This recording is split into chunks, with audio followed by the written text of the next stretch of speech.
जरा सुनिएगा और समझिएगा। पूरी दुनिया में इंटरनेशनल इदारे सब जिस खबर पर फोकस कर रहे हैं वो ये है कि भारत की तरफ से, भारतीय वजीर आजम नरेंद्र मोदी की तरफ से अपनी अफवाज को पाकिस्तान पर हमले की इजाजत दे दी गई है। उनके जो वजीर आजम है नरेंद्र मोदी, उन्होंने जो उनकी तमाम जो नेशनल सिक्योरिटी की टीम है बशमूल उनके जो सर्विस चीफ्स हैं उनके साथ आज मीटिंग की और उस मीटिंग के बाद एक बिल्कुल मुख्तसर सा एलामिया जो है वो जारी हुआ जिसमें ये कहा गया है कि मोदी साहब ने जो है वो अपने जो सर्विसेज चीफ्स हैं उनको मुकम्मल तौर पर ऑपरेशनल फ्रीडम दे दिया। कुछ ही घंटों के अंदर भारत का पाकिस्तान पर हमला हो सकता है। जो हकायक हैं वो बताने की जरूरत है कि आप ये देखें कि भारत कितनी बड़ी फौज लेके बैठा हुआ है। तुर्की की ओर से क्या कहा गया? तुर्की सरकार का पाकिस्तान की मदद से इनकार। न्यूयॉर्क टाइम्स की रिपोर्ट के मुताबिक मोदी ने इन दिनों में 12 ममालिक के सरबराहान से रब्ता। हाई अलर्ट है दोनों तरफ।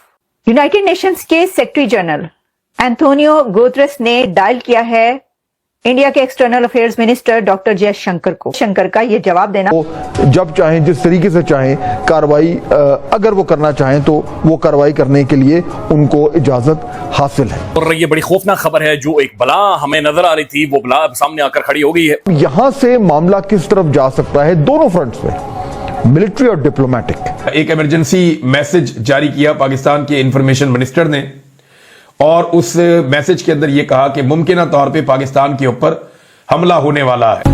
हम लाते हैं टॉक शोज और अनलिमिटेड एंटरटेनमेंट सिर्फ YouTube पर। अगर आपने अभी तक हमारा चैनल सब्सक्राइब नहीं किया तो अभी सब्सक्राइब करें और बेल आइकॉन को क्लिक करके हमारी लेटेस्ट वीडियोस के बारे में अपडेट जानें। तुर्की को खुद सफाई देकर बताना पड़ा कि पाकिस्तान झूठ बोल रहा है। तुर्की किसी भी स्तर पर पाकिस्तान को सैन्य मदद नहीं दे रहा है। भारत के खिलाफ जंग में तुर्की की तरफ से अब तक पाकिस्तान को कोई सैन्य सहायता मुहैया नहीं कराई। पाकिस्तान के इंफो मिनिस्टर अता तारड़ साहब ने एक प्रेस कॉन्फ्रेंस की थी और 2 बजे रात को, आधी रात को जब वो प्रेसर की गई तो सब हैरान और परेशान रह गए। एक पैनिक क्रिएट हुआ और जो सो रहे थे वो उठ के बैठ गए जब उनको बताया गया जी प्रेस कॉन्फ्रेंस हो रही है। सब ये सोच रहे थे कि क्या भारत ने हमला कर दिया है।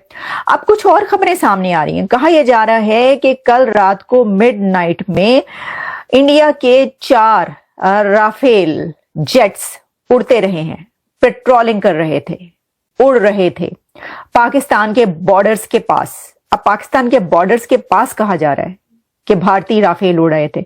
ये मुझे नहीं पता, ये हमें नहीं पता कि अंदर या बाहर या किस जगह पर, लेकिन कहा यह जा रहा है कि कल रात हर तरफ ये खबर चल रही है, पाकिस्तान के मीडिया पे भी, कुछ और मीडिया पे भी इस तरह की खबरें आ रही हैं कि इंडिया के 4 राफेल जेट्स पूरी रात या रात को उड़ते रहे हैं, पेट्रोलिंग करते रहे हैं। तो क्या ये पैनिक उस वजह से क्रिएट हुआ था? क्या ये प्रेस कॉन्फ्रेंस उस वजह से की गई थी जब ये देखा गया कि ये तो भारत की तरफ से राफेल उड़ना शुरू हो गए हैं?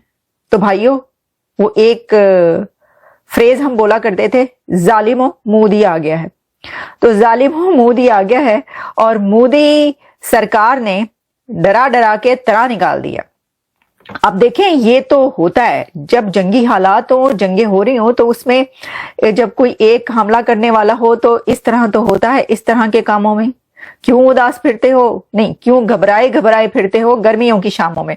वो मैं देख रही थी कि कोई लिख रहा था कि घबराना, आप सबने घबराना जरूर है। वो खान साहब कहा करते थे ना, घबराना नहीं है। तो घबराने का वक्त हुआ चाहता है। वो कहते हैं ना, रोजा खुलने का वक्त हुआ चाहता है। भाइयों, घबराने का वक्त हुआ चाहता है।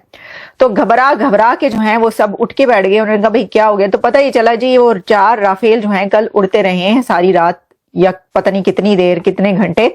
और फिर उस वजह से जो है एक, मैं देख रही थी कई लोग तो इसको ही लिख रहे हैं कि नाइट ऑफ फियर पाकिस्तान के लिए, लोगों के लिए जो है कि भाई ये क्या हो रहा है। अच्छा, अब उसके अंदर ये है कि सिर्फ राफेल का ही जिक्र नहीं किया जा रहा, एक और खबर भी चल रही है मीडिया में। ठीक है, अब ये पाकिस्तान मीडिया की मैं न्यूज आपको देने लगी हूं। वो ये है कि कहा यह जा रहा है कि कोई बहुत हैवी जैमर्स हैं, कोई ऐसी टेक्नोलॉजी है जो कि हैवी जैमर्स हैं इंडिया के पास, और वो उसने बॉर्डर्स पर लगा दिए। तो होगा ये कि भारत जब हमला कर देगा तो उसके बाद वो जैमर्स, कोई भी ऐसी जेट्स या जो भी उड़ने के लिए जाएगा तो वो जो है वो काम नहीं कर पाएगा। पता नहीं जीपीएस जो है वो उसको बंद कर देगा, हर चीज कंट्रोल कर लेंगे वो जैमर्स, तो पाकिस्तान जवाबी हमला कर ही नहीं सकेगा। पाकिस्तान जवाब ही नहीं दे सकेगा उन जैमर्स की वजह से जो कि हैवी जैमर्स लगाए गए हैं बॉर्डर्स पर। अच्छा, तो फिर तो छुट्टी, फिर तो वेरी गुड, आपको तो कोई करने की जरूरत ही नहीं। फिर तो आप कह दें कि भाई वो जैमर्स लग गए तो हम हमले का जवाब कैसे दें। मतलब आप ये कहना चाह रहे हैं। मुझे दिस इज अनबिलीवेबल, लेकिन मुझे समझ नहीं आई ये बात। मैं आपको पाकिस्तान मीडिया से ही बता रही हूँ। वो कह रहे हैं जी मोदी साहब ने लाते ने जैमर, बड़े हैवी किस्म के जैमर हैगे ने, वो बॉर्डर दे ला देते ने, तो वो जो है वो हमला कर देंगे, और हमला करने के बाद जवाबी हमला करने के लिए कोई भी तैयारा, कोई भी ड्रोन, कोई भी मिसाइल जो भी उड़ने की कोशिश करेगा तो धड़ाम से वापस, क्योंकि वो उड़ नहीं पाएगा, वो सब कुछ जैम कर देंगे वहां पर अपना हमला करने के बाद। अब अगर तो उनके पास ऐसी कोई टेक्नोलॉजी है भारत के पास, भाई तो फिर तो वाह, तालियां, इतनी जबरदस्त उनके पास टेक्नोलॉजी है, तो फिर तो कोई भी उनके पर कभी भी हमला नहीं कर सकता। मैं गलत कह रही हूं या मैं सही कह रही हूं? अगर किसी के पास ऐसी टेक्नोलॉजी हो तो फिर तो किसी की मजाल नहीं कि कोई उनकी तरफ आंख उठा के देखे। वो कह रहे हैं जी एक जैमर हमारे घर में लगा है, अब देख लें। वो वहां पे भी मीम्स चल रही हैं दोनों तरफ, मीम्स जो है ना वो लतीफे वो चल रहे हैं दोनों तरफ। लेकिन मेरा सवाल ये है कि ये क्या हमला ना करने का बहाना है या कुछ, या वाकई कोई ऐसी जैमर्स है? लेकिन नहीं, देखे, ऑल राइट, ये बात ये है कि जो टेक्नोलॉजी तो भारत के पास है, आईटी की हम बात करें, जब आप ये कहते हैं ना कि साइबर वॉर, तो साइबर वॉर में तो उनकी तो आईटी के तो आईआईटीज के ढेर लगे हुए हैं, उनके नौजवान वहां से पढ़ पढ़ के जो निकले हुए वो तो पूरी दुनिया की टेक पर रूल कर रहे हैं।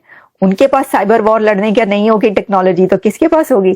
क्योंकि उन्होंने पढ़ाया है, क्योंकि उनके पास एजुकेशन है। तो भाई आप अपनी एजुकेशन दे देते नौजवानों को, तो आपके पास ये होता, लेकिन ये नहीं हो सका।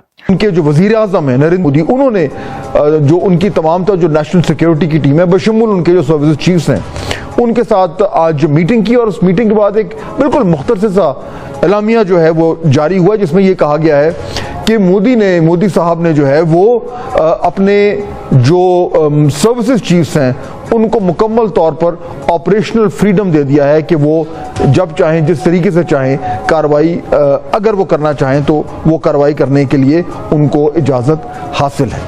साथ ही साथ डिप्लोमेटिक फ्रंट पर आज वजीर खारजा और नायब वजीर आजम इसाक डार ने भी सेनेट में एक पॉलिसी स्टेटमेंट दिया, जिसमें उन्होंने बड़ी तफसील से बताया कि पाकिस्तान जो है वो पिछले चंद दिनों से किस तरीके से डिप्लोमेटिक आउटरीच कर रहा है, ये कि अब यहां से मामला किस तरफ जा सकता है दोनों फ्रंट्स पे, मिलिट्री और डिप्लोमेटिक।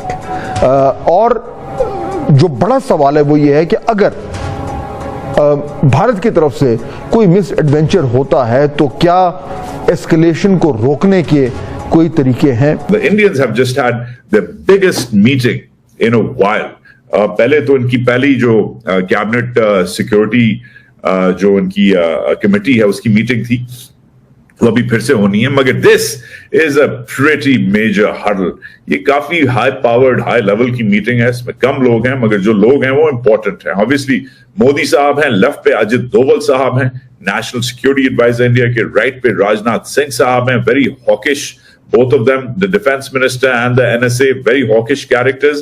और फिर जो हैं इनके चीफ ऑफ डिफेंस स्टाफ हैं, इनके आर्मी चीफ हैं, इनके एयरफोर्स चीफ हैं, इनके नेवी चीफ हैं। अब इससे निकला क्या है, ये क्या हुई है? थोड़ी देर पहले ये मीटिंग खत्म हुई है, बट इस मीटिंग से निकला क्या है? इस मीटिंग से काफी कुछ निकला है, टू बी वेरी ऑनेस्ट। इस मीटिंग से पहले तो स्टेटमेंट निकली है कि पूरी ऑपरेशनल आजादी है इंडियन फौज को, इंडियन आर्म फोर्सेस को, इंडियन नेवी को, इंडियन एयरफोर्स को, कि पूरी ऑपरेशनल आजादी है कि जो करना है करो। This is a very big deal. This is the first time that the prime minister of India has said this. तो आपको ये वीडियो कैसा लगा कमेंट बॉक्स में जरूर लिखिए, इस वीडियो को लाइक कीजिए, शेयर कीजिए, सब्सक्राइब करना ना भूलिए आपके चैनल EFC और जेड को। तो मिलते हैं अगली वीडियो में। जय हिंद।